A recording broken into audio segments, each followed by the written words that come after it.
In this episode, the sisters discuss part 2 of the impact of sexual assault. You might be laughing, but there's no laughing matter.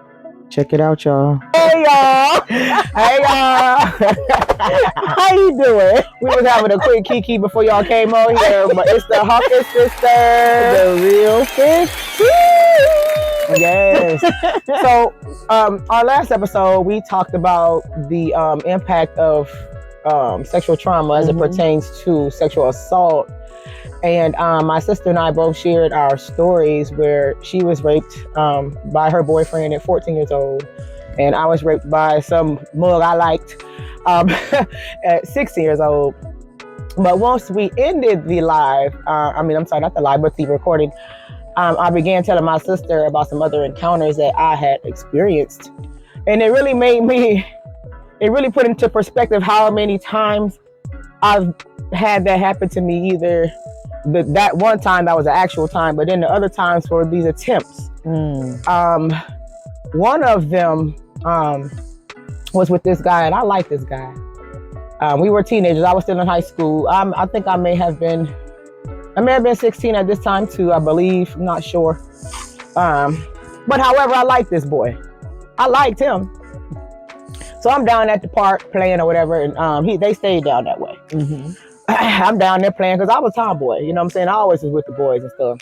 And so I had to use the restroom this particular day. So I asked to go to the bathroom, and so he said yes. So he took me down to his place, and I went inside the restroom, and he come in there behind me and stood at the door. I didn't know what he was doing. I thought he was just showing me where it was, But he come in there with me. But I'm at the toilet because you have to walk straight in, and when I turn around from the toilet, he's in there with me at the door, like with his hand on the door behind him. And I'm like, "What are you doing?" And so then I come over close to him, and then he, because my pants are undone because I was turning, but when I turned around to sit down, is when I know he was there. And so when I went over to "What are you doing?" He put his hand in my pants. And his hand was so strong, like I got both my hands trying to get his hand out my pants. His hand is so strong. And I finally get it out. He didn't fight with me. He let me go on about my business. But the fact was that you attempted. You attempted to take advantage of me. Yeah. That was one instance.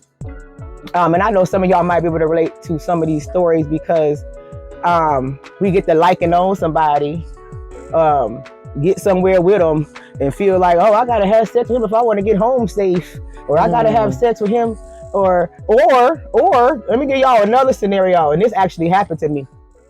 Or they'll try to I gotta laugh at this, but they'll try to offer another form of sexual favor, because that's what happened with me with this punk, because that's what I would call his ass, because he was a peeping Tom and stuff too, coming to find out like after that. He even had some peeping Tom charges and stuff. This one really had a problem, because I know of many people he done stuff to after the fact, after my situation, but he was like one of my brother's friends. Okay. He was like one of my brother's friends that I used to be around, like, the neighborhood or whatever. So he come over to the house for our brothers. Right, he come to the back door, because most people did come to the back door, because mom never could see it. He come to the back door. So my brothers weren't even home. So I said, no, they're not here.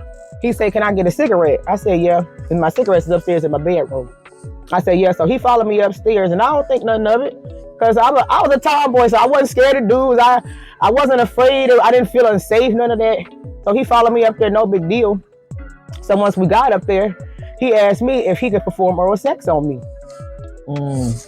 Yes, sir. I was with that. I mean, I'm just gonna be honest with y'all. This the Real 15. I'm gonna be honest with you. I was okay with that. Yeah, that was my boundary. I was okay with the oral sex. You giving me? Yeah, I was okay with that. Okay, so we attempted that. We attempted that without me being graphic.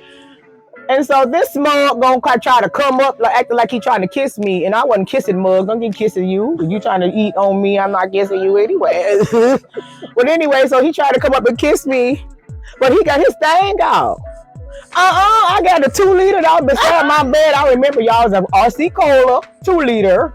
I chased him all out the house. I chased him all. he flew. So he wasn't able to do nothing. But he was trying to use one form of sex to penetrate me when I didn't ask. I wasn't asking for that. That wasn't the deal here, sir. And I'm sure some of y'all have been through things like that. Like, let me eat your eye. But really trying to go off in you. No! You know what? I think too, sometimes, well, I know for me it happened where, you know, there was somebody doing something for me financially because I was struggling. Okay. Struggling. And I think that because they were buying me lunch every day, that they felt entitled to me. They felt like they could have something that I wasn't trying to give them. And that same thing, you know, he was giving oral. I was older. But he was asking, could he do that? And I'm like, yeah, you can. And then next thing you know, he up top, kissing on me and trying to put his. I'm like, I don't look at you like that. Sorry, like no. But the point is that, you know, sometimes we get ourselves in situations because, you know, we strapped. I'm gonna tell you why too. And I learned this buying a car, y'all. I learned this when I was buying my Charger because desires outweigh your common sense. So and desires come in forms of pleasure. And so so sometimes you wanting something, you're not thinking about the consequences of that thing you want, right? Or you're not thinking about the situation you put yourself in. And even me, I wasn't thinking about that. I'm just thinking about, yeah, you can do that, sure. I'm not thinking that you getting ready to try some other foolishness, but you did. And you don't know nobody's agenda. Even the other one, I didn't think that. I just wanted to use the bathroom. Now, the killing part with this one is I liked him. He didn't have to try to rate me. I liked him, but I wasn't ready for that with him at that time. But he wouldn't have had to rate me because if I had it in my mind made up, I already liked you. So you wouldn't even have to do that. But since you want to take it, so you ain't getting none. For real. Because that put your head down my pants. Kia, I agree 1,000%. No. And so, you know, and I was thinking about something else and I was in the bathroom before we got on here. And that is because a lot of us be looking for love, of course, in all the wrong places, but that love that we be looking for still be from that childhood. That's where it come from. You looking for your daddy love in these beds. Kia, it was something that you said, and I do agree with what you just said, but literally just popped in my head when you were talking about safety. And my thought process is that when I was 14 and that man took me in the closet, number one, I didn't feel unsafe, but I never considered my safety until just recently. I'm 45. Yeah, me neither. I never thought of those things. Considered my safety. So when you were saying what you were saying, I was like, did she even think about her safety? No. I didn't think about it at all, but I wasn't afraid anyway because I felt like I'd have kicked his ass. So yeah, because I always fought dudes anyway. So like I was never afraid of dudes. You know how some women are afraid of dudes? Like I was never afraid of them because I fought them. Yeah. So they didn't put fear in me like that. That's what I'm saying. I'm saying it in that way. I know for me, like it wasn't on my radar. So like now I feel like since it's on my radar and I'm coming to terms with it and dealing with it, I feel like I'm more sensitive. I think I shared that with you too. I feel more sensitive about any and everything and everybody. Like, what is you here for? Yeah. And I feel like that has kind of moved me away from y'all, we try to turn the light on. That's what's going on every time I raise my hand up and you raise your hand up. But I try to think about that, like what is a person here for? And I feel like it's more paranoia. It could be. And then it's a combination of, like I said, I'm in a healing process, so I'm not concerned about that. But I will say, like I said, it is very sensitive, and so I'm very sensitive about what people's agendas are, what do they want, because I know that I'm here to do good for you. So I'm looking for that good to be back done to me. But when like she was saying, she had a situation where she, it was compromising and it was very unsafe. And these people didn't have a regard for her and her safety. And so the guy who happened to, do the same thing to me at his house, he didn't have no regard for my safety. And I wasn't thinking about my safety. So I think that this trauma having gone through trauma, it just numbs you. And then when you encounter the times again, it's like it's almost, it'd be normal. Yeah. It'd be normal, like, for men to hit on you and just accost you just because. I don't even think that just because a woman is wearing certain clothing that a man should just feel entitled to grab her, grope her, talk crazy to her. I literally don't care if she asshole naked. I literally don't care if she's naked. I feel like no one has no right to touch her. I agree. Touch her. Yeah. You don't have a right to do any of those things to her. I don't care if she's naked. I don't care. And even if that's what you don't have a right to unless she tell you to. Just because she's presenting herself in a way that might seem to you that's what she wants, don't mean that she do. Kia, I'm going to flip it too, because I think a lot of times men have been enticed by women in that way. But they've been entitled to us sexually. That's why. Yeah. They have been entitled to us sexually. So there's an entitlement to women sexually already there. There's an entitlement. So that's why there is rape. Because I'm entitled to that. It's mine. Give it here. I'm entitled to it. Society say it's mine. And you know what? That, Kia, I think so. Because I feel like that's some subconscious stuff. It is. It's like mine. That you think that. So wait till you get okay with think that. about it, even when you get into relationships, it's mine. Say it's mine and all of this mine. I don't got to say it's yours. I don't have to say nothing. Why you got to say all this? Like, well, I'm saying that to say that that's what that is to me. Like it's embedded in the mind that this is mine, right? Yeah. And it creates issues of entitlement, and that's why you got mugs snatching and taking folks' coochies. But the entitlement, okay, if you feel entitled, that's fine. But we have to agree. I want to be able to agree with whatever it is that you say you want from me.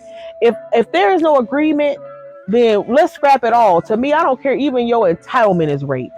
You got that right, because what's not yours until somebody give it to you. Ain't nothing yours until somebody give it to you. Otherwise, you're stealing. Right. If you come over my house and take something I ain't gave it to you, you're stealing. Right.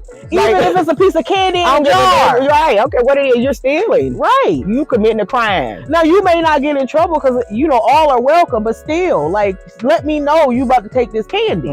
Consent. Right? Yeah. Consent. That's what it boils down to, is consent. And I do feel like those lines are really blurred, because people can make up things in their mind. You know what I'm saying? She want me. And listen, have a whole relationship with you in their head if they want to. So you have to be careful as to not feed, you have to be careful. Let me tell you something. I was talking to somebody about that, about realism and idealism. If when this situation happened, let's just any kind of situation, whatever you can think of, you can apply this realism and idealism.